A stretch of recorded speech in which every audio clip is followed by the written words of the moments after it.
Baik, yang terhormat Bapak Sekjen Kemdagri, Bapak Dirjen Otda Kemdagri Bapak Dr. Akmal Malik, yang terhormat Bapak Rektor IPDN, para narasumber dan Bapak Ibu sekalian serta di mana saja berada.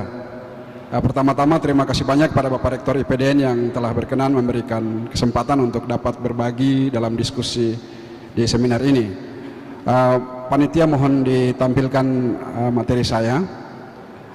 Bapak Ibu sekalian, sebagaimana tadi sudah disampaikan oleh para narasumber bahwa Undang-Undang Nomor 21 Tahun 2001 tentang otonomi khusus bagi Provinsi Papua, langsung ke next slide aja, itu lahir untuk dua hal. Yang pertama itu sebagai resolusi konflik Papua, dan yang kedua sebagai program atau implementasi percepatan pembangunan kesejahteraan. Nah, kenapa sebagai resolusi konflik?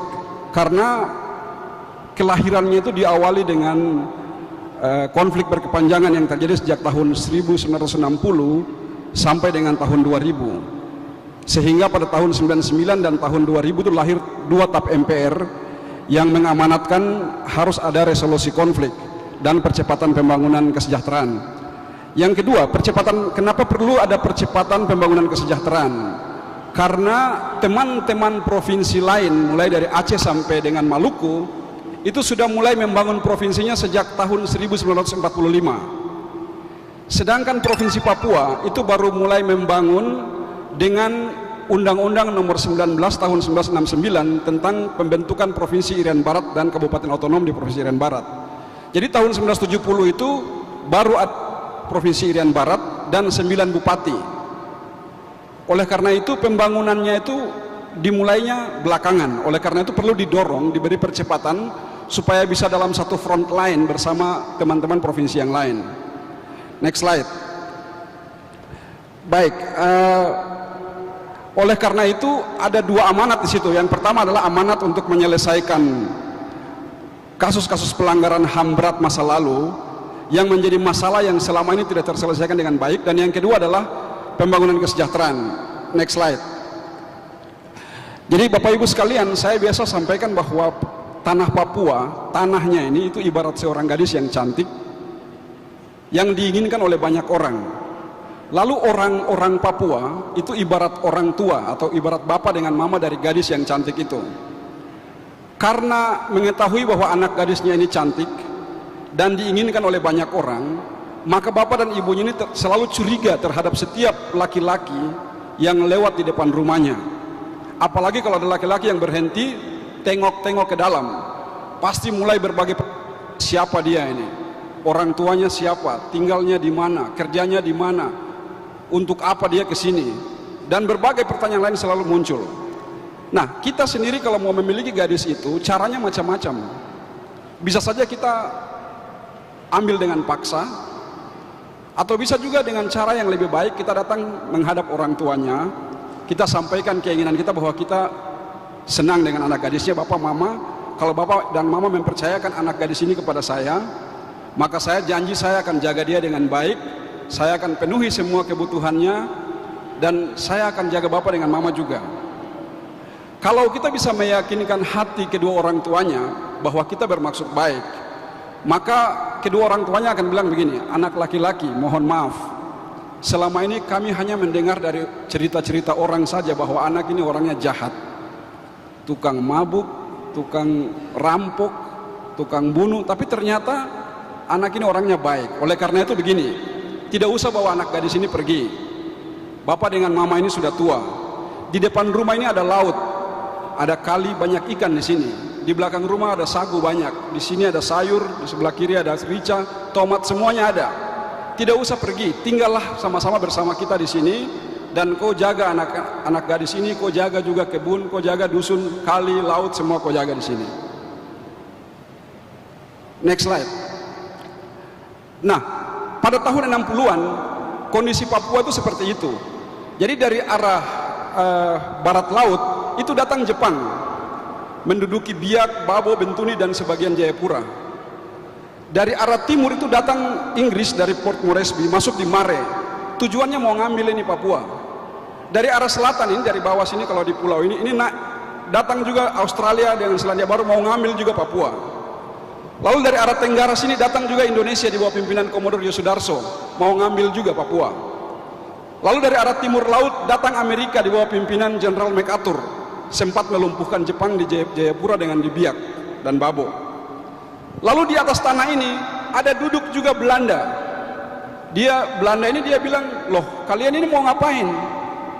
Papua ini punya saya. Nah, pada saat itu Ratu Juliana, anaknya namanya Beatrix, dia perintahkan kapal perang terbesar Belanda dari Rotterdam, itu namanya Karel Doorman, datang untuk mengusir semua mau ngambil Papua. Lalu ada saudaranya Presiden John Kennedy, namanya Robert Kennedy, itu dia mempertemukan Presiden Soekarno dengan Presiden John Kennedy di Dalat di Vietnam. Dia sampaikan bahwa kita tidak usah ikut merebut Papua. Kita cukup membantu Indonesia dan kita tidak akan kehilangan hak politik dan hak ekonomi di Papua. Maka lahirlah sejumlah pertemuan-pertemuan Indonesia dengan Belanda yang difasilitasi oleh Amerika. Nah, sejak itu pada tanggal 19 Desember 1969 itu Presiden Soekarno mengeluarkan Trikora yang membubarkan pemerintahan yang dibentuk oleh Belanda pada waktu itu, sehingga terjadilah perang. Maka terjadilah tindak kekerasan yang luar biasa di Papua. Next slide. Nah, ada masalah-masalah yang saya kelompokkan yang harus kita selesaikan. Kedua kelompok ini dipisahkan oleh kata di saja. Ada masalah-masalah di Papua itu sama seperti masalah pendidikan, kesehatan, illegal logging, kemiskinan dan lain-lain, marginalisasi. Sementara di atas ada masalah-masalah Papua seperti pelanggaran HAM, rasisme dan lain-lain. Next slide.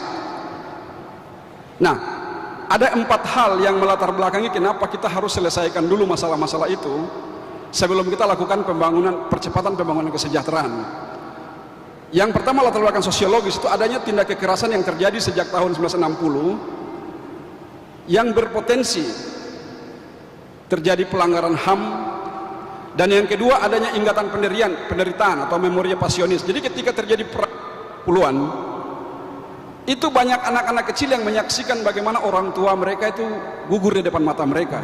Dan ketika mereka tumbuh menjadi dewasa, ini ada memoria, ada ingatan. Lalu anak-anak yang tidak sempat menyaksikan ini diceritain secara lisan turun-temurun bahwa dulu orang tua kalian itu mati dalam peperangan. Oleh karena itu kalian harus ingat, harus balas dendamnya. Oleh karena itu keadaan ini harus kita selesaikan. Kita harus sembuhkan dulu luka hati, baru kita bisa lakukan percepatan pembangunan kesejahteraan dengan damai. Next. Yang kedua, latar belakang filosofis. Sebagaimana kita ketahui bahwa perbuatan melanggar hukum dan HAM itu dapat merusak kebersamaan, dapat merusak nilai-nilai kebajikan, keadilan dan seterusnya. Next slide. Yang ketiga, ada 2 tap MPR. Jadi pada tahun 1998 ketika terjadi gejolak sosial dan gejolak politik di Papua, itu 1 tahun berikutnya tahun 99 lahir tap MPR nomor 4 tahun 99 tentang GBHN. Kemudian tahun berikutnya tahun 2000 lahir lagi tap MPR nomor 4 tahun 2000 tentang rekomendasi kebijakan dalam penyelenggaraan otonomi daerah. Nah, di dalam kedua tap MPR ini ada 2 amanat untuk Papua. Yang pertama, penyelesaian kasus-kasus pelanggaran HAM berat masa lalu. Yang kedua, melaksanakan percepatan pembangunan kesejahteraan di Papua. Next slide. Yang keempat, latar belakang yuridis.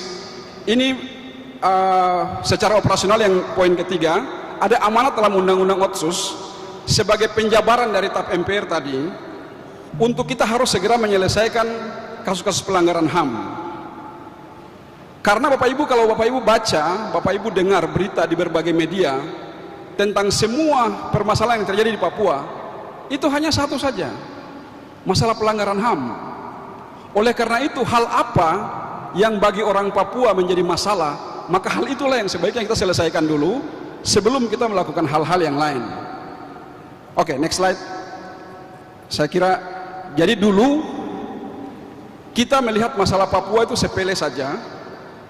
Kita melihat masalah Papua hanya disuarakan oleh segelintir orang saja. Dan masalah Papua kita anggap hanya diperjuangkan oleh sekelompok separatis saja.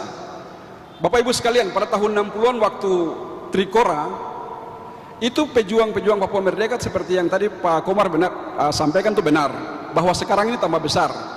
Tahun 80-an itu mereka berjuang di hutan, karena waktu itu mereka lari ke hutan. Tapi tahun 90-an, kalau Bapak Ibu rekord baca semua berita-berita kasus-kasus yang terjadi, itu mereka sudah berjuang di Manokwari, di Jayapura, di Merauke, di kota-kota. Lalu tahun 90-an, dekade berikut lagi, itu kita sudah dengar mereka ditangkap di Jakarta, di Surabaya, di Bandung. Dan sekarang Bapak Ibu, kita sudah dengar mereka ada di Pasifik, ada di Eropa, ada di PBB, ada di...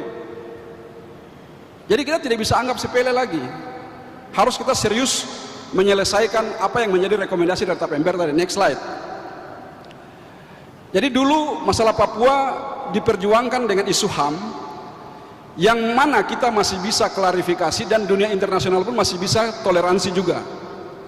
Tapi ketika ada momentum untuk masalah Papua itu diperjuangkan dengan isu rasisme, maka rakyat Papua ini akan bangkit, akan merasa harga dirinya dan martabatnya direndahkan, dan dunia internasional pun akan bersimpati. Ini sangat berbahaya. Oleh karena itu, maka perlu penanganan masalah Papua secara lebih serius dan bermartabat.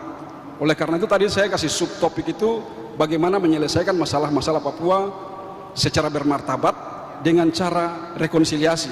Kenapa rekonsiliasi? Karena rekonsiliasi diamanatkan dalam TAP MPR dan juga dalam undang-undang Otsus sendiri pasal. Ya, saya kira next slide saja. Ya, next saja terus ini. Baik, next saja. Ini langsung saja ke slide terakhir. Ya, oke.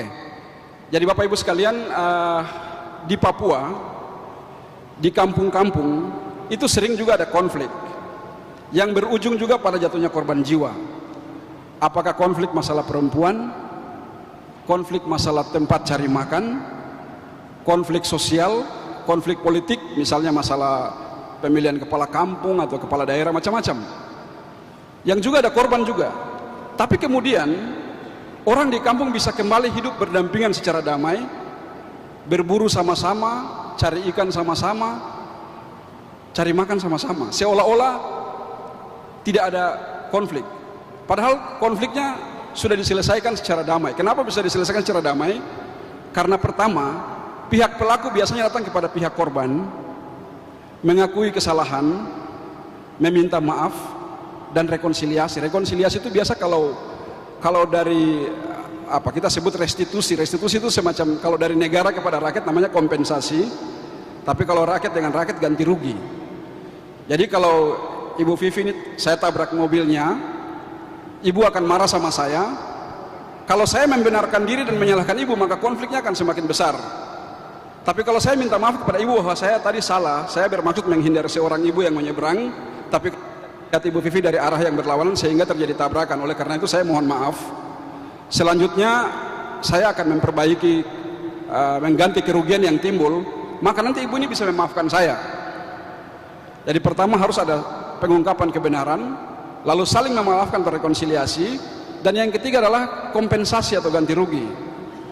Nah, dulu Otsus ini lahir sebenarnya sebagai resolusi konflik, dimaksudkan untuk menyelesaikan masalah itu. Oleh karena itu kita harus kembalikan Otsus ke ranah yang tepat. Yang pertama, dia sebagai resolusi konflik antara orang Papua dengan Jakarta. Yang kedua, sebagai instrumen percepatan pembangunan kesejahteraan di Papua. Saya kira itu poin saya. Demikian, terima kasih, waktu saya kembalikan. Terima kasih.